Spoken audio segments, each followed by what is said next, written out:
ببینین سبحان الله.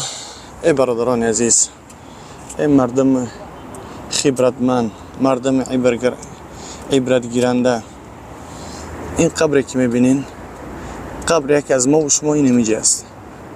ببینین که دوستان عزیز با همراه خود چیزی برد یا نبرد. انسانی که دعوای منی میکنی، انسانی که کبر و غرور داری، انسانی که کبر و غرور، سبحان الله، چنانکه که الله میگه ولا تمشی فی الارض مرحا، در بالای زمین و کبر و غرور ره نگردین. سبحان الله، در بالای زمین آسمان راه بگردین، آسان و آرام راه بگردین، زیرا که جو و مکانی تینه می جهی، میلیونر هم جوش می جهی، مولتی میلیونر هم جوش می جهی. سبحان الله، آدمی بایم، کم بغلم، فقیرم، نادارم، خراب و فربه و گزباله، مریض، سالم، جو و مکان تو اینم جای برداران عزیز. هر یک کدیم ما و شما کل نفس ذائقة الموت، والله که الله می فرماید که هر یک نفس چشنده مرگ است.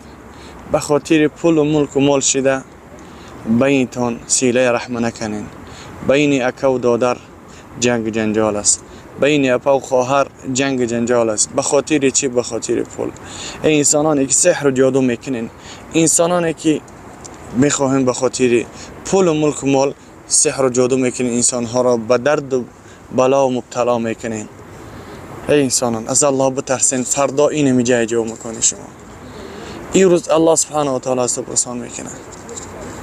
اقرأ کتابک کفا بنفسک اليوم علیک حسیب. اون روز که است که الله براتان امر میکنه که بخوانین هر اعمالی کرده بدین در روی دنیا.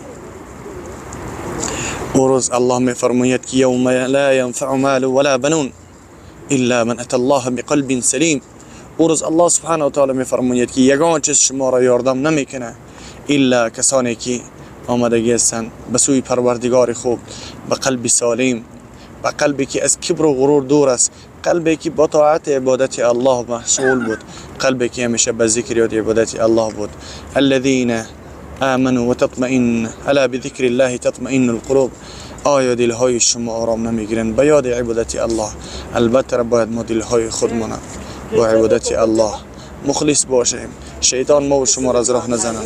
قال فبعزتك لأغوينهم اجمعين الا عبادك منهم المخلصين.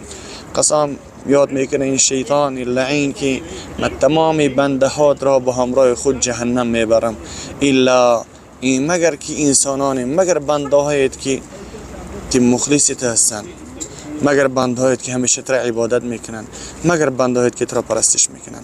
اونها را میگه شیطان که میگان کار کرده نمیتوانند. از همون خاطر برادران عزیز، این روز همان روزی است که سوال و جواب سر میشه. ببینین که آدم میلیونر هم همینجا خواب است. سبحان الله، مولتی میلیونر هم همینجا خواب است، صحابه ها هم همینجا خواب است، تابعین ها هم همینجا خواب است، در زمان خودمون هم جوان همینجا خواب است. این حاضی 5 مرده را خواب کردیم. سبحان الله، که 5 مرده از دنیا گذشتن در یک بگیم قبرستان. انا ببینین که در سعودی چقدر بگیم قبرستان ها هستن. لا اله الا الله محمد رسول الله. پروردگار گناهانی هر یک کدیم ما و شما را عفو و مغفرت بگردانه و داخل جنت الفردوس الاعلی بگردانه. 5 نفر از اینجا رفت، 5 نفر. سبحان الله، 5 نفر دفن کردیم. اللهم اغفر لهم، پروردگار همه گناهاشون عفو و مغفرت، ادخلهم جنت الفردوس الاعلی بغیر حساب ولا عذاب یا ارحم الراحمین. دوستان عزیز با دعا باشین. السلام علیکم.